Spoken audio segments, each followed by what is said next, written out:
যদি আমরা জীবনে একবার রোজা রাখি বা জীবদ্দশায় একবার পালন করি তাহলে কি সেটি যথেষ্ট নয়? কেন বছরে একবার বা নির্দিষ্ট সময় অন্তর এটি পালন করা বাধ্যতামূলক? আমি বিষয়টি ঠিকভাবে বুঝতে পারছি না। বোন প্রশ্ন করেছেন দুটো প্রশ্ন।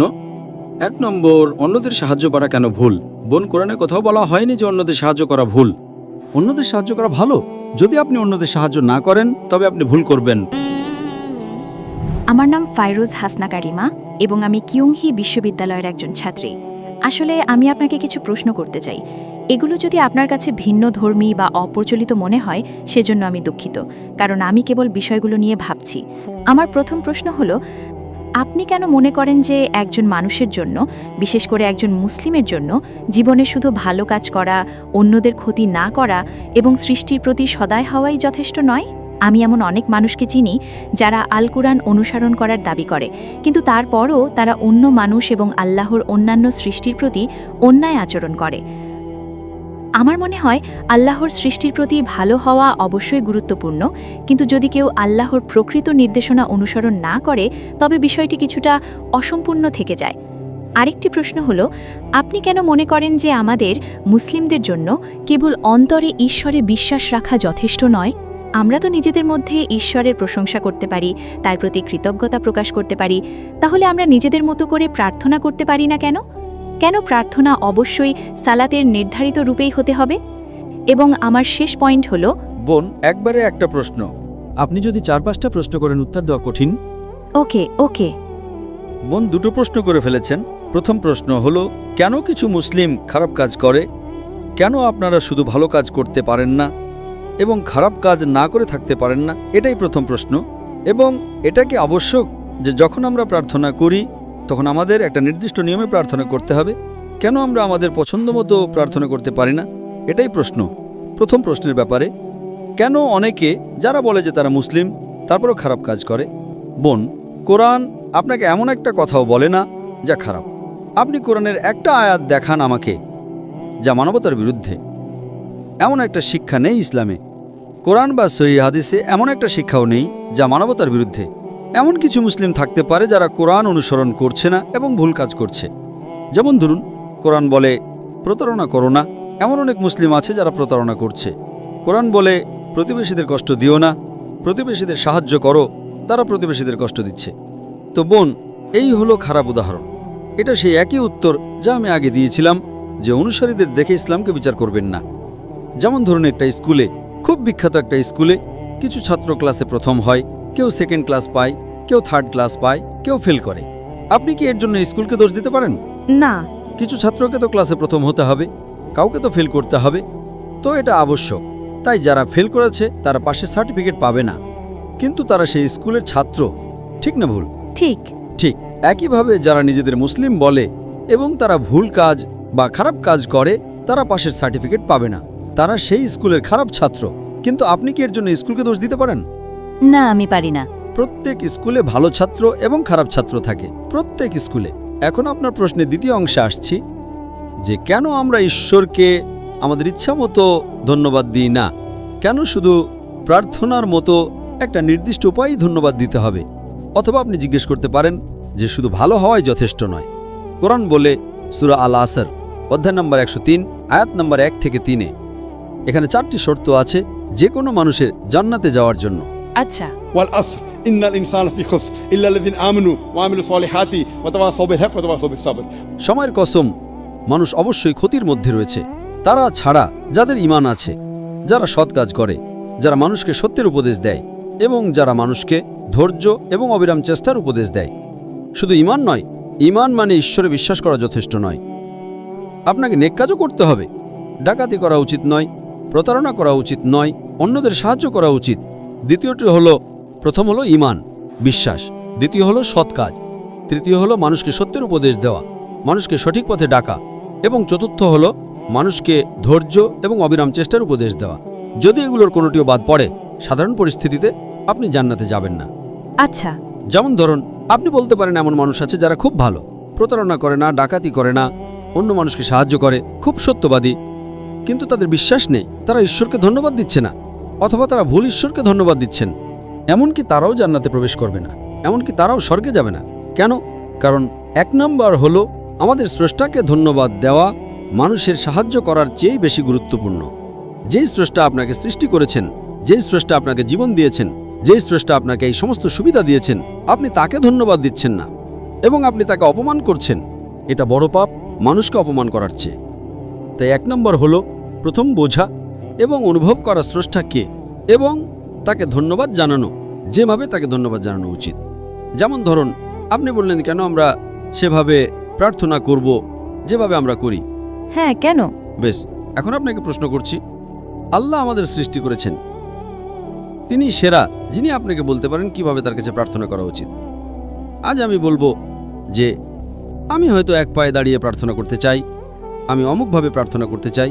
যেমন ধরুন, ক্লাসে শিক্ষক বলেন যে ঠিক আছে, যদি তুমি আমাকে সম্মান করো তাহলে তুমি আমার আদেশ মেনে চলো। ছাত্র বলল, না না, আমি আপনাকে সম্মান করি কিন্তু আমি আপনাকে মানতে চাই না, আমি সেভাবে সম্মান করতে চাই যেভাবে আমি সম্মান করতে চাই। কে সঠিক? শিক্ষক। কারণ শিক্ষক বলেন যদি তুমি আমাকে মানো তবে তুমি আমাকে সম্মান করবে। সুতরাং সর্বশক্তিমান ঈশ্বর, যিনি স্রষ্টা, তিনি নির্ধারণ করে দিয়েছেন কিভাবে আপনার প্রার্থনা করা উচিত। এবং যখন আমরা প্রার্থনা করি আমরা উপকৃত হই, কারণ আমাদের নামাজে আমরা সিজদা করি, আমরা আমাদের শরীরের সর্বোচ্চ অংশ কপালকে মাটির সর্বনিম্ন অংশে রাখি এবং বলি সমস্ত প্রশংসা আল্লাহর যিনি মহান, সমস্ত প্রশংসা আল্লাহর যিনি মহান 3 বার। কারণ আজ মনোবিজ্ঞানীরা আমাদের বলে যে আমাদের শরীর আমাদের নিয়ন্ত্রণে থাকে, আমাদের মন সরাসরি আমাদের নিয়ন্ত্রণে থাকে না। তাই মনকে দখল করতে হলে আপনাকে শরীরকে বিনম্র করতে হবে। আমি সালাতের উপর একটা লেকচার দিয়েছি, সালা দ্য প্রোগ্রামিং টুয়ার্ডস রাইচাসনেস, যা বিস্তারিত বলে কেন আমরা সালাত আদায় করি সেভাবে, যেভাবে আমরা করি। আমি আপনাকে ইউটিউবে সেটা দেখতে অনুরোধ করছি। আপনার উত্তরের জন্য ধন্যবাদ। এবং আমার শেষ প্রশ্ন আছে, আমি কি পারি? অবশ্যই। তো যতদূর আমি জানি, ইসলাম আমাদের শেখাচ্ছে কিভাবে জীবনে ভালো কাজ করতে হয় এবং পরকালের জন্যও। কিন্তু আপনার আগের উত্তর অনুযায়ী আমি যেটা নিয়ে ভাবছি সেটা হলো, কেন এটা ভুল যদি আমি মানুষের প্রতি ভালো কাজ করি এবং ঈশ্বরে বিশ্বাস করি এবং আমি তার আদেশ পালন করি, যেমন অন্যদের সাহায্য করা এবং কুরআনে উল্লেখ করা আরও কিছু বিষয়। কিন্তু আমি শুধু বুঝতে পারছি না যেভাবে আমাদের প্রার্থনা করা উচিত, এবং আপনি সেটা আগে উল্লেখ করেছেন, এবং রোজার বিষয়টি এবং অন্যান্য সুন্নার বিষয়গুলো আমি ঠিক ওগুলো বুঝতে পারি না। আমি ইতিহাস সম্পর্কে কিছুটা জানি, কেন আমাদের রোজা রাখা উচিত, কিন্তু আমি যা বুঝতে পারি না তা হলো কেন এগুলো আমাদের জীবনে নিয়মিতভাবে পালন করতে হবে। যেমন যদি আমরা জীবনে একবার রোজা রাখি বা জীবদ্দশায় একবার পালন করি, তাহলে কি সেটি যথেষ্ট নয়? কেন বছরে একবার বা নির্দিষ্ট সময় অন্তর এটি পালন করা বাধ্যতামূলক? আমি বিষয়টি ঠিকভাবে বুঝতে পারছি না। বোন প্রশ্ন করেছেন 2টো প্রশ্ন। 1 নম্বর, অন্যদের সাহায্য করা কেন ভুল? বোন, কোরআনে কোথাও বলা হয়নি যে অন্যদের সাহায্য করা ভুল। অন্যদের সাহায্য করা ভালো। যদি আপনি অন্যদের সাহায্য না করেন তবে আপনি ভুল করবেন। Point number 1। পয়েন্ট নাম্বার 2, কেন আমরা সুন্নার মতো কিছু কাজ করি? সুন্না মানে হলো সেই কাজ এবং আদেশ সর্বশেষ এবং চূড়ান্ত নবী মুহাম্মদ সাল্লাল্লাহু আলাইহি সাল্লামের। যেমন আপনি জিজ্ঞেস করলেন কেন আমাদের রোজা রাখা উচিত এবং কেন আমাদের নির্দিষ্ট মাসে রোজা রাখা উচিত। আমরা রোজা রাখি কারণ এটা ইসলামের অন্যতম খুঁটি। আর কোরআন সূরা বাকারার অধ্যায় নম্বর 2 আয়াত নম্বর 183-তে বলে যে তোমাদের উপর রোজা ফরজ করা হয়েছে যেমন তোমাদের পূর্ববর্তীদের উপর ফরজ করা হয়েছিল, যাতে তোমরা আত্মসংযম শিখতে পারো, তোমরা তাকওয়া শিখতে পারো, তোমরা ধার্মিকতা শিখতে পারো, তোমরা খোদাভীতি অর্জন করতে পারো। কেন আমরা একসঙ্গে রোজা রাখি? কারণ আমরা একতায় বিশ্বাস করি। রমজান মাসে সবাই রোজা রাখি কারণ আমরা একতায় বিশ্বাস করি। যখন আমরা প্রার্থনা করি আমরা একসঙ্গে প্রার্থনা করি। যদি আপনি একতার সাথে প্রার্থনা করেন তবে একা প্রার্থনা করার চেয়ে আপনি বেশি সওয়াব পাবেন। একইভাবে রোজা মানে আপনাকে 1 মাস রোজা রাখতে হবে, তাই 1 মাস সম্পূর্ণভাবে রমজান মাস হিসেবে নির্ধারণ করা হয়েছে। এটা 29 থেকে 30 দিন এবং আমরা নবীর সুন্নার শিক্ষা অনুসরণ করি কারণ তিনি সর্বশক্তিমান ঈশ্বরের সর্বশেষ এবং চূড়ান্ত নবী। বোন, আমি আপনাকে জিজ্ঞেস করছি, আপনি কি বিশ্বাস করেন একজন ঈশ্বর আছেন? হ্যাঁ, আমি ঈশ্বরে বিশ্বাস করি। আপনি কি বিশ্বাস করেন নবী মুহাম্মদ সাল্লাল্লাহু আলাইহি সাল্লাম ঈশ্বরের নবী? হ্যাঁ, আমি ওটাতেও বিশ্বাস করি। তাহলে এর মানে আপনি একজন মুসলিম। হ্যাঁ, আমি জানি। ঠিক আছে, ধন্যবাদ। বোন, আপনি কি শাহাদা আরবিতে বলতে চান? কারণ একজন মুসলিম হতে হলে অন্তত 2টা জিনিস থাকা দরকার। তা হলো বিশ্বাস করা যে ঈশ্বর এক, হ্যাঁ, বিশ্বাস করা যে নবী মুহাম্মদ সাল্লাল্লাহু আলাইহি সাল্লাম ঈশ্বরের নবী। বাকি সবকিছু পরে আসে। তাই যদি আপনি এই 2টো জিনিসে বিশ্বাস করেন, আপনি কি শাহাদা আরবিতে বলতে চান? আমার মতে আপনি একজন মুসলিম। হ্যাঁ। আপনি কি শাহাদা আরবিতে বলতে চান? আমার মতে আপনি একজন মুসলিম। হ্যাঁ, আমি একজন মুসলিম। ও, আপনি মুসলিম? হ্যাঁ, আমি একজন মুসলিম। আসলে আমার বাবা মাও মুসলিম এবং পুরো পরিবারও মুসলিম, কিন্তু আমি নিজেকে শুধু এটাই প্রশ্ন করছি যে এটা কি, এটা কিসের জন্য বা এরকম কেন। তাহলে এখন কি বিষয়টা পরিষ্কার হয়েছে? হ্যাঁ, তাহলে এখন বুঝতে পারছেন এগুলো সঠিক শিক্ষা? আমি মনে করি অল্প কিছু। ভালো বোন, আমি আল্লাহর কাছে দোয়া করি তিনি আপনাকে আরো সঠিক পথ এবং আরো হেদায়েত দেন ইনশাআল্লাহ। তাতে কি সমস্যা আছে যদি আমি আমার মতামত দিই? কিসের? একটা বিষয়। আচ্ছা, তাহলে আপনি বললেন জান্নাতে যাওয়ার জন্য মানুষের 4টি গুণ থাকতে হয়, ঠিক তো? হ্যাঁ। যেমন ঈশ্বরে বিশ্বাস করা এবং আরেকটি কি আমি ভুলে গেছি? সৎকর্ম, হ্যাঁ, সৎকর্ম। মানুষকে সত্যের পথে ডাকা এবং মানুষকে ধৈর্য এবং পরিশ্রমের পথে ডাকা। হ্যাঁ, তো আপনার মতে কি এটা একই? তাদের ক্ষেত্রে কি এতে কোনো পার্থক্য হয়? যারা অন্য মানুষের উপকার করে কিন্তু সালাত আদায় করে না এবং প্রার্থনা করে না কিন্তু ঈশ্বরে বিশ্বাস করে, এবং যারা সালাত আদায় করে এবং মানুষের উপকারও করে তবে মাঝে মাঝে তারা মানুষের প্রতি ভেদাভেদ করে এবং অন্য মানুষ সম্পর্কে খারাপ কথা বলে, যদিও তারা সালাত আদায় করে এবং ঈশ্বরে বিশ্বাস করে, তো তাদের উভয়। আপনি মূলত আমাকে একটা প্রশ্ন করছেন যে একজন ব্যক্তি যে সালাত আদায় করে এবং কিছু খারাপ কাজ করে সে কি ভালো, নাকি যে ব্যক্তি ভালো কাজ করে এবং সালাত আদায় করে না? ঠিক? হ্যাঁ, কিন্তু না, ঠিক আছে। সমস্ত কাজের মধ্যে প্রথম যে কাজটির বিষয়ে সর্বশক্তিমান ঈশ্বর আপনাকে প্রশ্নটা করবেন তা হলো আপনার নামাজ। প্রথম প্রশ্নটি কিয়ামতের দিন ঈশ্বর করবেন। সালাত ইসলামের দ্বিতীয় স্তম্ভ, আর সালাত আদায় না করা ইসলামের চতুর্থ কবিরা গুনাহ। প্রথম কবিরা গুনাহ হলো শিরক, ঈশ্বরের সাথে শরিক করা। 2 নম্বর হলো কোনো নিরপরাধ মানুষকে হত্যা করা। তৃতীয় হলো কালো জাদু, এবং চতুর্থ হলো সালাত আদায় না করা। আমাদের প্রিয় নবী বলেছেন, এটা সহিহ মুসলিমে উল্লেখ আছে, ঈমান আর কুফরির মধ্যে পার্থক্য হলো সালাত আদায় না করা। সুতরাং দুজনের মধ্যে যে ব্যক্তি সালাত আদায় করে এবং হয়তো মিথ্যা বলার মতো কিছু খারাপ কাজ করে তার তুলনায় যে সত্যবাদী এবং সালাত আদায় করে না, যে ব্যক্তি সালাত আদায় করে এবং মিথ্যা বলে সে ছোট পাপ করছে, তার থেকে ভালো যে মিথ্যা বলে না এবং সালাত আদায় করে না। ঠিক আছে। মানে দুজনের মধ্যে নামাজ পড়ে কিন্তু মিথ্যা বলা লোকটা বেশি ভালো, অনেক ভালো মুসলিম সেই ব্যক্তির চেয়ে যে সত্য কথা বলে এবং সালাত আদায় করে না। কারণ আপনি যদি সালাত আদায় না করেন আপনি ঈশ্বরকে ধন্যবাদ দিচ্ছেন না, সেটা অনেক বড় প্রয়োজনীয়তা। ঈশ্বরকে ধন্যবাদ দেওয়া অনেক বেশি গুরুত্বপূর্ণ। সালাত আদায় না করা চতুর্থ কবিরা গুনাহ, মিথ্যা বলা ছোট পাপ। সুতরাং দুজনের মধ্যে যে ব্যক্তি সালাত আদায় করে এবং মিথ্যা বলে সে অনেক শ্রেষ্ঠ মানুষ এবং অনেক শ্রেষ্ঠ মুসলিম সেই ব্যক্তির চেয়ে যে মিথ্যা বলে এবং সালাত আদায় করে না। তবে সেরা হলো সালাত আদায় করা এবং মিথ্যা না বলা। কোরআন সূরা আনকাবুত অধ্যায় নম্বর 29 আয়াত নম্বর 45 বলেছে, নিশ্চয়ই সালাত তোমাকে অশ্লীল ও অন্যায় কাজ থেকে বিরত রাখবে। তাই যদি আপনার সালাত সঠিক হয় ইনশাআল্লাহ আপনি মিথ্যা বলবেন না, আপনি ভালো কাজ করবেন এবং আপনি একজন ভালো মুসলিম হবেন। আশা করি প্রশ্নের উত্তর পেয়েছেন। জি, আপনার উত্তরগুলোর জন্য আপনাকে অনেক ধন্যবাদ। আমার নাম রুমা গুপ্তা, আমি গ্র্যাজুয়েশন সম্পন্ন করেছি। আমার প্রশ্ন হলো, যদি একজন মুসলিম ছেলে এবং একজন হিন্দু মেয়ে বিয়ে করে এবং যদি এমন হয় যে সেই মুসলিম ছেলেটি হিন্দু মেয়েটির ঘরে নামাজ পড়ে আর সেই হিন্দু মেয়েটি ছেলের ঘরে গিয়ে পূজাও করে, তবে এটা কি জায়েজ নাকি না জায়েজ? বোনের সুন্দর প্রশ্ন যে যদি একজন মুসলমান ছেলে হিন্দু মেয়েকে বিয়ে করে তাহলে কি সেই মুসলমান ছেলে হিন্দুর ঘরে গিয়ে নামাজ পড়তে পারবে এবং সেই মেয়েটি কি মুসলমানের ঘরে পূজা করতে পারবে কিনা? সবার আগে প্রত্যেক জিনিসের কিছু শর্ত আছে। আপনি যদি গাড়ি রাখেন এবং গাড়ির একটা চাকা রাখেন সাইকেলের, একটা চাকা রাখেন ট্র্যাক্টরে, তাহলে গাড়ি চলবে কি? না, না, চলবে না। হয় 4টেই সাইকেলের করে দিন অথবা 4টি ট্র্যাক্টরের দিন। এই কারণে কোরআনে আয়াত আছে সূরা বাকারার সূরা নম্বর 2 আয়াত নম্বর 221 আল্লাহ তাআলা বলছেন যে আপনারা মুশরিককে বিয়ে করতে পারবেন না যতক্ষণ না সে ঈমান আনে। মানে যে অমুসলিম এবং শিরক করছে তাকে আপনি বিয়ে করতে পারবেন না যতক্ষণ না সে ঈমান আনে। এবং একজন ঈমান আনা নারী, একজন মুমিন নারী দেখতে যতই কুৎসিত হোক না কেন সে একজন মুশরিক নারীর চেয়ে উত্তম। আর সামনে আয়াত বলছে যে মেয়েরা মুশরিক ছেলেকে বিয়ে করতে পারবে না যতক্ষণ না সে ঈমান আনে।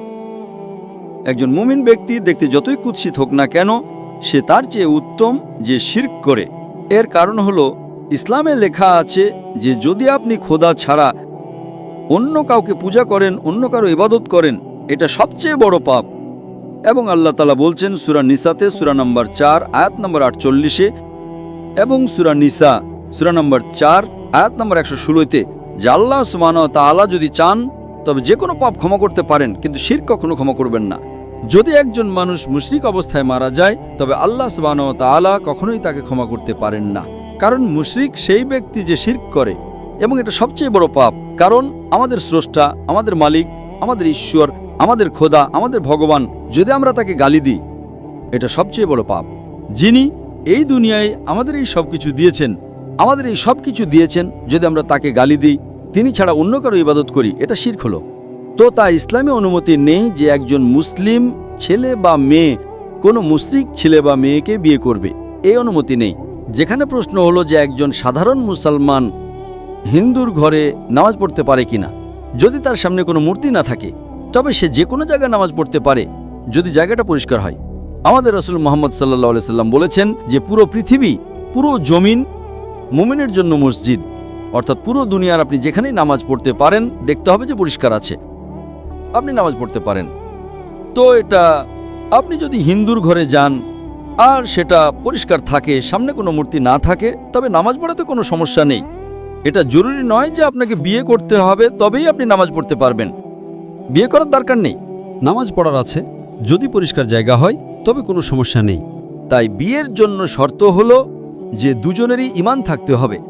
আর যদি আপনি হিন্দু ধর্ম পড়েন তবে হিন্দু ধর্মীয় কিতাবেও এটাই লেখা আছে, যা আমি আগে পেশ করেছি ভাই সাহেবের প্রথম প্রশ্নে। আর আমি বলেছি যে হিন্দু ধর্মেও এটাই লেখা আছে, না তসবতি মাস্তি, সেই ঈশ্বরের, সেই ভগবানের, সেই খোদার কোনো প্রতিচ্ছবি নেই, কোনো মূর্তি নেই, কোনো ফটোগ্রাফ নেই, কোনো পেন্টিং নেই, কোনো পোর্ট্রেট নেই, কোনো আইডল নেই, কোনো স্ট্যাচু নেই। যদি এটা মেনে নেন যে কমপক্ষে যা এক হিন্দু এবং ইসলামের ধর্মীয় কিতাবে কমপক্ষে তার উপর আমল করেন, তাহলে আমাদের অধিকাংশ সমস্যা দূর হয়ে যাবে। যা এক নয় তা কাল আলোচনা করতে পারি।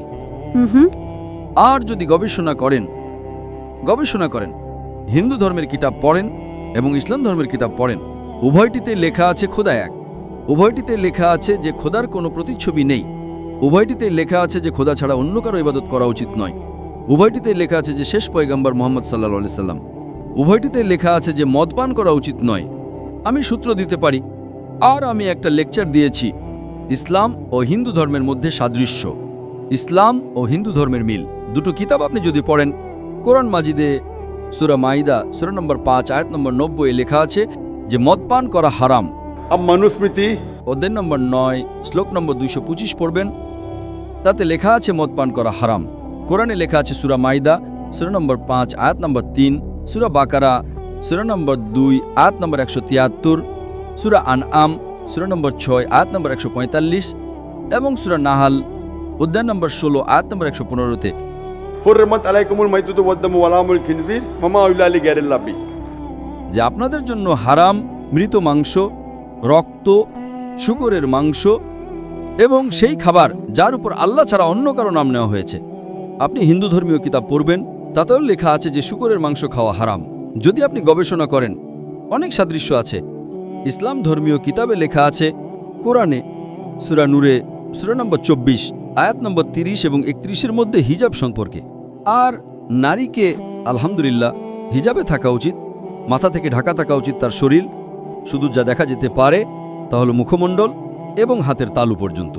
আপনি যদি হিন্দু ধর্মের কিতাব পড়েন, ঋগ্বেদ বুক নম্বর 8-এ লেখা আছে এবং ঋগ্বেদ বুক নম্বর 10-এও লেখা আছে যে নারীকে নিজের মাথার আঁচল মুখের উপর ফেলা উচিত। ঋগ্বেদও লেখা আছে যে যখন পুরুষকে দেখবে তখন দৃষ্টি নিচু করা উচিত। এটা কুরআন মজিদে লেখা আছে সূরা নূর সূরা নম্বর 24 আয়াত নম্বর 30 এবং 31-এ যে যখনই কোনো নারী পুরুষকে দেখে যে তার স্বামী বা নিকটাত্মীয় নয়, এবং যখনই কোনো পুরুষ কোনো নারীকে দেখে আর নিকটাত্মীয় নয়, তখন তাকে দৃষ্টি নিচু করা উচিত। তো এভাবে আপনারা গবেষণা করবেন, যে সাদৃশ্যগুলো আছে তার উপর তো আমল করুন। তো হিন্দু এবং ইসলাম ধর্মের সাদৃশ্য আছে যা ধর্মীয় কিতাবে লেখা আছে, কিন্তু আফসোসের বিষয় হলো যে ধর্মের ঠিকাদাররা এই জিনিসের উল্লেখই করে না। কেন? এই জন্যই আমি সূত্র দিই। আমি কোনো আলেম নই, আমি কোনো পণ্ডিত নই, আমি নিজেকে জ্ঞানপিপাসু ছাত্র বলি, কিন্তু আমি সবসময় সূত্র দেই যাতে কারো সন্দেহ থাকে, কারো সংশয় থাকে, তবে বাড়িতে গিয়ে চেক করতে পারে, অথবা ইন্টারনেটে যান, আপনি টাইপ করুন বেদও ইন্টারনেটের উপর আছে, কোরআনও ইন্টারনেটের উপর আছে। টাইপ করুন, রেফারেন্স টাইপ করুন, আপনি সূত্র পেয়ে যাবেন। তো তাই গাড়ি চলার জন্য দুজনেরই নিয়মকানুন যেটা হওয়া উচিত সেটাই হওয়া উচিত। এই জন্য দুজন মানুষই মুমিন হওয়া জরুরি। Hope that answers the question.